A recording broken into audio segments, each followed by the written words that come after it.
GOP senators, including Sens. Ted Cruz (RTX), Marsha Blackburn (RTN), Steve Daines (RMT), John Kennedy (RLA), and Mike Braun (RIN), are joining Sen.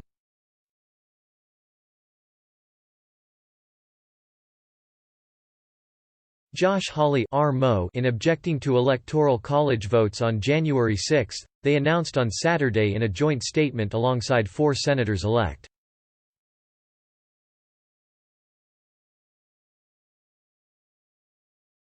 The senators and incoming lawmakers, including Sens. Elect Cynthia Lummis, R-Way, Roger Marshall, RKS, Bill Hagerty, RTN, and Tommy Tuberville, RAL, released a joint statement on Saturday, expressing their intent to reject the electors from disputed states. On January 6, explaining that the 2020 presidential election featured unprecedented allegations of voter fraud, violations and lax enforcement of election law, and other voting irregularities.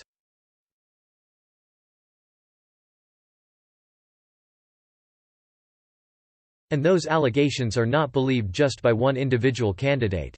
Instead, they are widespread, the lawmakers said, citing a Reuters Ipsos poll showing that over 1/3 of Americans, or 39%, believe the election was rigged.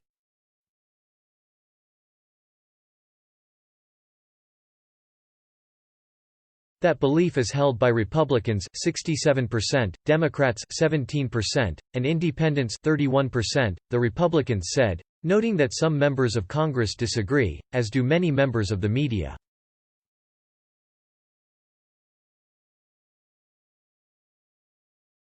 But, whether or not our elected officials or journalists believe it, that deep distrust of our democratic processes will not magically disappear.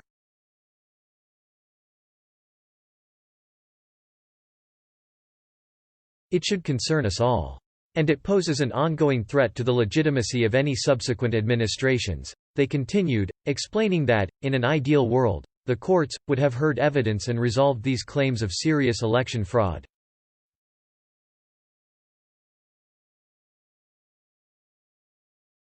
The GOP lawmakers contended that support of election integrity should not be a partisan issue, and called for a fair and credible audit, completed prior to Inauguration Day, expressing the belief that such would dramatically improve Americans' faith in our electoral process and would significantly enhance the legitimacy of whoever becomes our next president.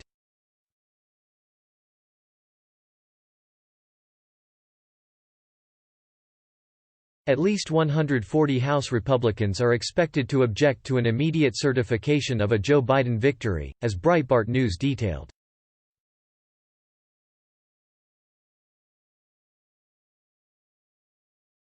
The action from both members of the House and Senate will trigger debates in both chambers.